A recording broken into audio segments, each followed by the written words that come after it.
खा के बच नहीं पाओगे भीष्म।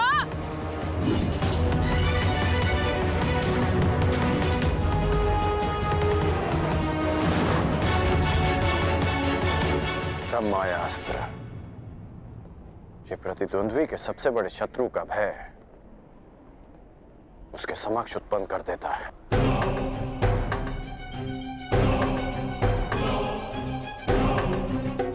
आज मैं तुम्हारे हर एक प्रतिबिंब का नाश कर दूंगी।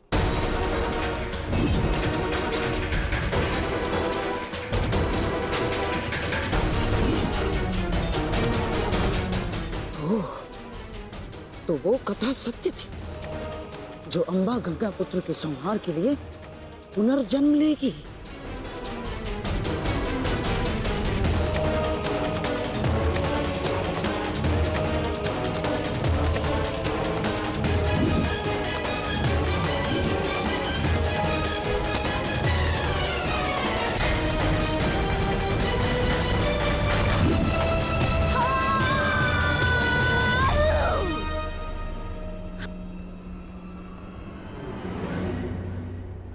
मुझे मेरा प्रतिशोध लेना है।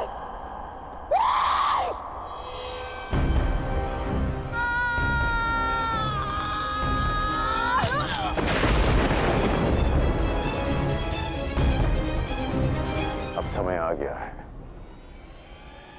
शिखंडिनी को नागपाश के बंधन का अनुभव करा दिया जाए।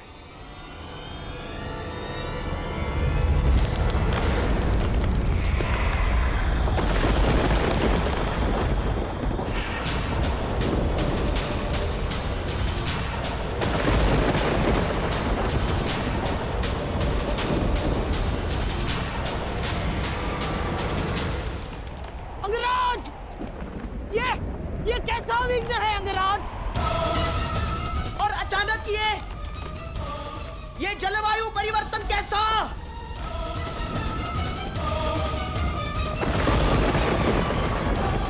और वो भी केवल हमारी सेना पर अंगराज। अंगराज, उधर पांचाल की सेना के ऊपर का आकाश तो स्वच्छ है। अब ये किस शत्रु की माया है अंगराज? ये सब क्या हो रहा है सूर्यदेव?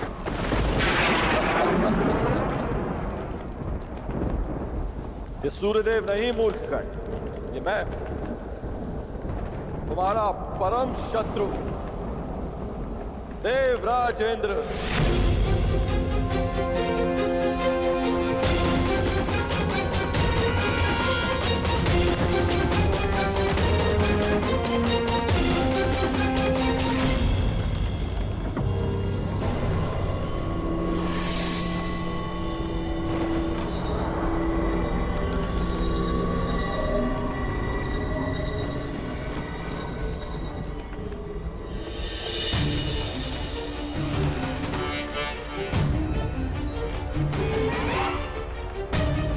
सूर्यदेव, ये आप क्या कर रहे हैं?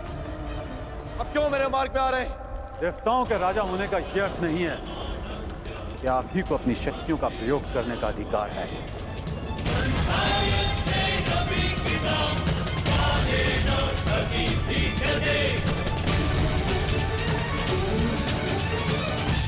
परंतु सूर्यदेव, आप क्यों मेरे मार्ग में आ रहे हैं? प्रश्न मेरा भी यही है।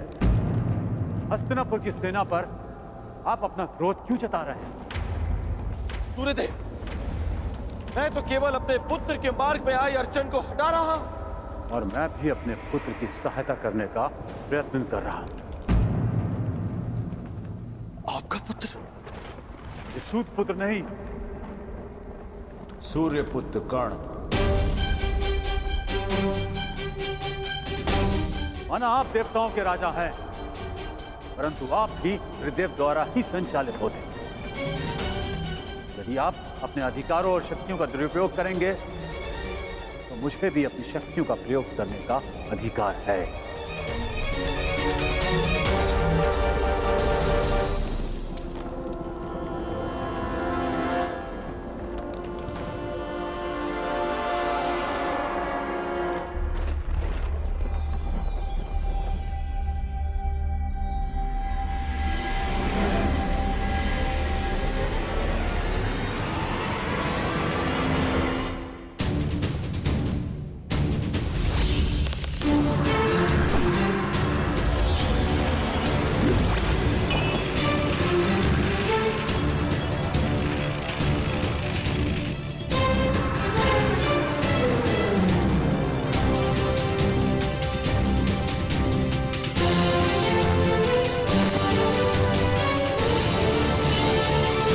पांचाल नरेश, यदि अपने राज्य का विध्वंस नहीं चाहते हो तो अपनी पराजय स्वीकार करो और अपना मुकुट युवराज दुर्योधन के चरणों में रख दो।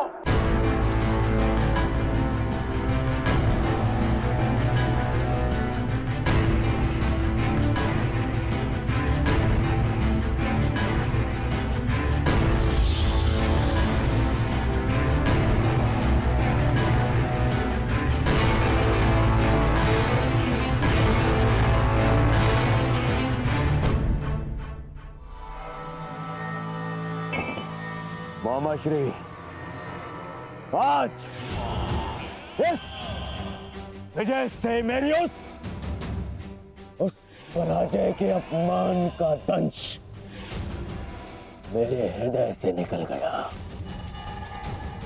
जब मैं आचार्य द्रोण को उनकी गुरु दक्षिणा नहीं दे पाया था। मेरा सम्मान स्वीकार कीजिए वीरांगना। निश्चित रूप से आप एक महान योद्धा हैं। क्षमा कीजिएगा कि मुझे एक स्त्री को नागपाश में बांधना पड़ा। क्यों तुम पुरुषों को यह अभिमान है कि स्त्री केवल दया का पात्र है? कि वो दुर्बल है? कि वो केवल सृजन कर सकती है? एक स्त्री अगर चाहे तो संहार भी कर सकती है। शताब्दियों से यही तो चला आ रहा है, सम्मान की आड़ में स्त्री का अपमान। यदि आज तुमने ब्रह्मास्त्र का प्रयोग नहीं किया होता तो भीष्म को आना पड़ता, मेरा प्रतिशोध पूर्ण होता। परंतु एक दिन ऐसा आएगा अंगराज जब भीष्म मेरे सामने खड़ा होगा और वहां ना तुम उसकी रक्षा कर सकोगे ना तुम्हारा ब्रह्मास्त्र। स्मरण रखना अंगराज, एक स्त्री का प्रेम अगर संसार रच सकता है तो उसकी क्रोध की अग्नि सब कुछ भस्म भी कर सकती है। स्मरण रखना, एक महायुद्ध होगा, महाविनाश होगा और उस विनाश को तुम भी नहीं रोक पाओगे।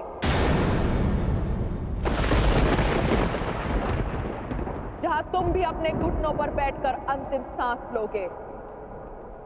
स्मरण रखना कर्ण।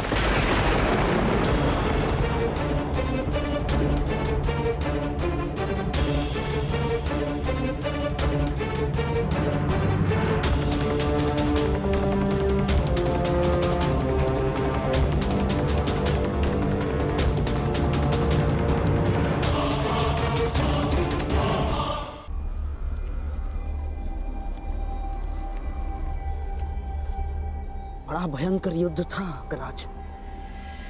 महादेव की कृपा से समाप्त हुआ और हमारी विजय हुई।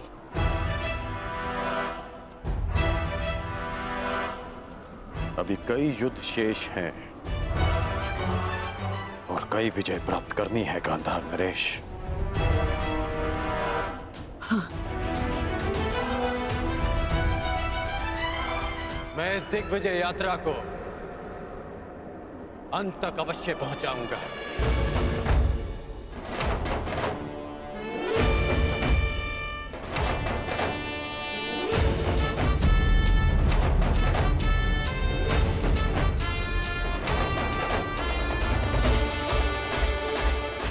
आखिर कब इस कर्ण का विजय रथ रुकेगा?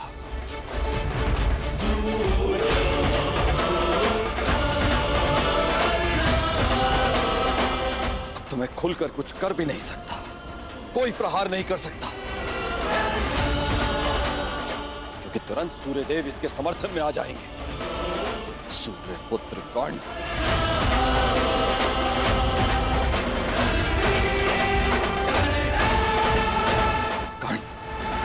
पांचाल पर विजय कर मगध की ओर बढ़ता जा रहा है। वहां मेरा पुत्र अर्जुन घोर तपस्या करके भी महादेव को प्रसन्न नहीं कर पा रहा।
कर्ण ने कलिंग और बंग पर भी विजय प्राप्त कर लिया।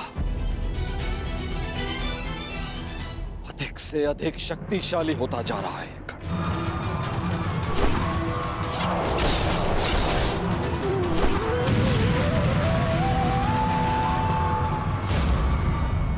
अर्जुन,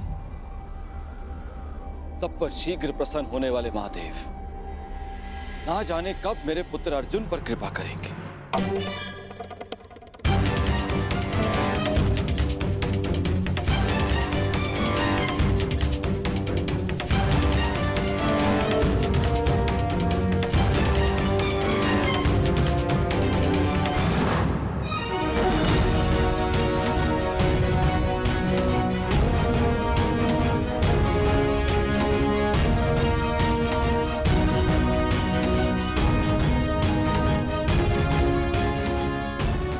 वनवास के 10 वर्ष पूर्ण हो चुके।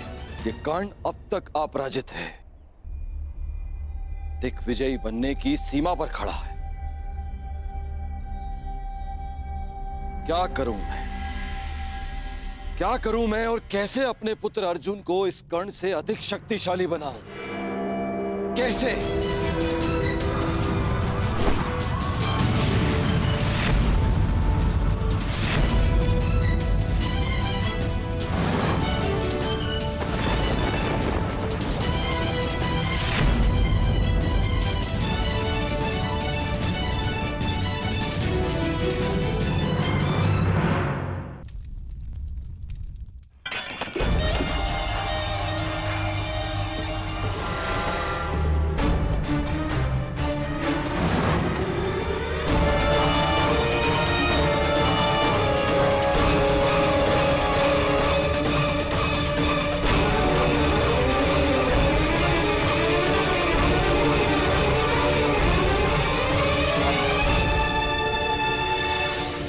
बंग, छेदी, कलिंग, मगध, त्रिगद, मत्स्य, इन सब पर या तो विजय मिली है या इनसे संधि हुई है। युवराज, आपके चरणों में भारत के सारे राजाओं के मुकुट प्रस्तुत हैं। कुछ ने स्वेच्छा से दिए हैं और कुछ के शीश काट कर लाए गए हैं। असत्य भाषण तुम जैसे वीर पुरुष को शोभा नहीं देता अंगराज। अभी तक दिग्विजय संपन्न नहीं हुई है, क्योंकि इन मुकुटों में एक मुकुट तो है ही नहीं। उग्रसेन का मुकुट अंगराज। द्वारका अंगराज, द्वारका। अभी तक तुम्हारा द्वारका पर विजय पाना शेष है अंगराज, और द्वारका पर विजय पाए बिना मेरे सम्राट दुर्योधन की दिग्विजय अधूरी होगी अंगराज।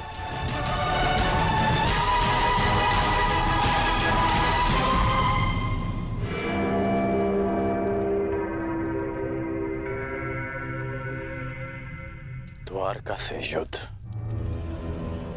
यानी वासुदेव से द्वंद्व। क्या आप नरसंहार का प्रण लेकर हस्तिनापुर से निकले थे गांधार नरेश? रक्त की नदियां बह जाएंगी, परंतु वासुदेव और श्री बलराम को हराना असंभव है। लोग इन्हें यूं ही अवतार नहीं कहते। अवतार की कथा पे वो विश्वास करते हैं जो कृष्ण से भयभीत हो।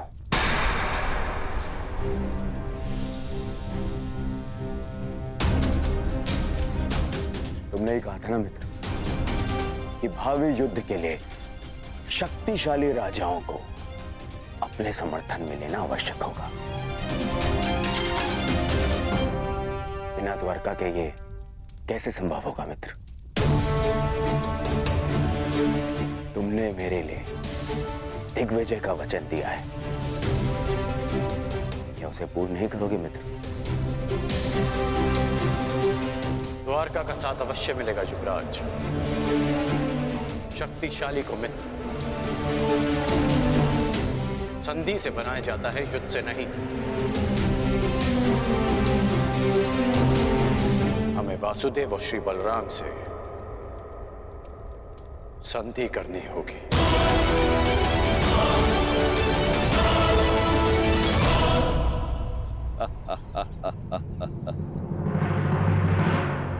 द्वारका से संधि, द्वारका से तुम्हारी संधि नहीं होने दूंगा कर्ण। तुम्हारे विनाश का जो अवसर मैं खोज रहा था वो तुमने स्वयं मुझे दे दिया है। अब देखना बलराम कैसे तुम्हारा विनाश करेंगे। ना ही ये सूर्यदेव बलराम के आगे कुछ कर पाएंगे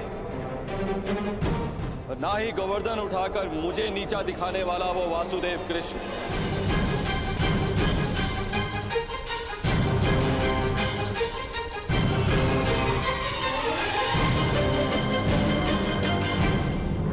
वासुदेव और श्री बलराम से संधि करनी होगी। द्वारका से संधि, द्वारका से तुम्हारी संधि नहीं होने दूंगा कर्ण। अब देखना बलराम कैसे तुम्हारा विनाश करेंगे। ये आप क्या कह रहे हैं इंद्रदेव? नंदिनी को आप कैसे लेके जा सकते हैं? विवशता, विवशता श्री बलराम। मुझे लगता है नंदिनी द्वारका में सुरक्षित नहीं है। क्यों? अचानक से द्वारका असुरक्षित कैसे हो गया? है नहीं, किंतु होने वाला है। अब तक मुझे लगता था कि कामधेनु पुत्री कल्पपूर्णा नंदिनी आपके और वासुदेव के पास सुरक्षित है, परंतु अब। परंतु क्या इंद्रदेव? क्या आपको यादवों के गौवंश के प्रति प्रेम पर संदेह है? कदापि नहीं, किंतु मुझे हस्तिनापुर की नीति रीति पर विश्वास नहीं है। आप स्वयं ही देखिए, वहां एक पुत्रवधू सुरक्षित नहीं है तो गौवंश कैसे सुरक्षित रहेगा? हस्तिनापुर से द्वारका का क्या संबंध है? संबंध है हलधर। हस्तिनापुर के लिए कर्ण दिग्विजय पर निकला है। आवश्यक है कि वो एक दिन द्वारका अवश्य आएगा। आपने सोच भी कैसे लिया देवराज कि हस्तिनापुर की अधीनता हम स्वीकारेंगे? यदि हस्तिनापुर की सेना द्वारका के द्वार पर पहुंची तो मैं उन्हें यमलोक का द्वार दिखा दूंगा। और वो यदि संधि के लिए आए तो? संधि? संधि तो एक बहुत अच्छा विकल्प है। संधि से विकास के द्वार खुलते हैं। बड़े ही भोले हैं आप महाबली।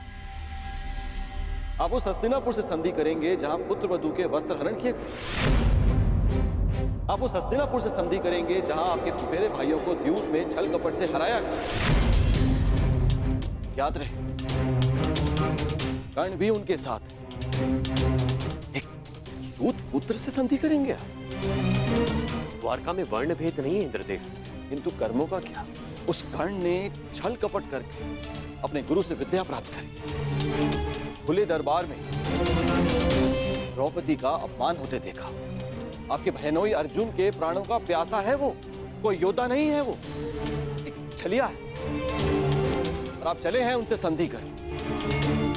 आपको स्मरण है कि वो आपसे संधि क्यों करना चाहते? मैं बताता हूं आपको, ताकि जब पांडव वनवास से वापस लौटे और युद्ध आरंभ हो तो उन्हें आपका समर्थन मिल सके। हे महाबली, क्या आप ऐसे लोगों की सहायता करेंगे जिन्होंने विश्व में एक नारी के साथ क्रूर कर्म किए?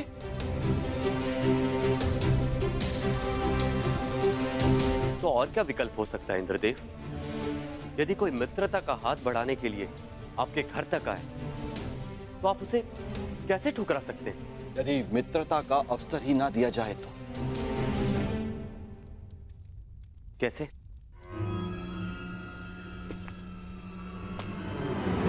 अश्वमेघ यज्ञ से। इससे पहले कि वो कर्ण द्वारका पहुंचे, आप अपने नाना श्री के प्रतिनिधि बनकर यज्ञ आरंभ कीजिए। अश्व छोड़िए। यदि कर्ण ने उस अश्व को जाने दिया तो वैसे ही हस्तिनापुर आपका अधीन हो जाए, और यदि रोक लिया तो आप युद्ध करके उसका नाश कर सकते हैं। ये अच्छा विकल्प है।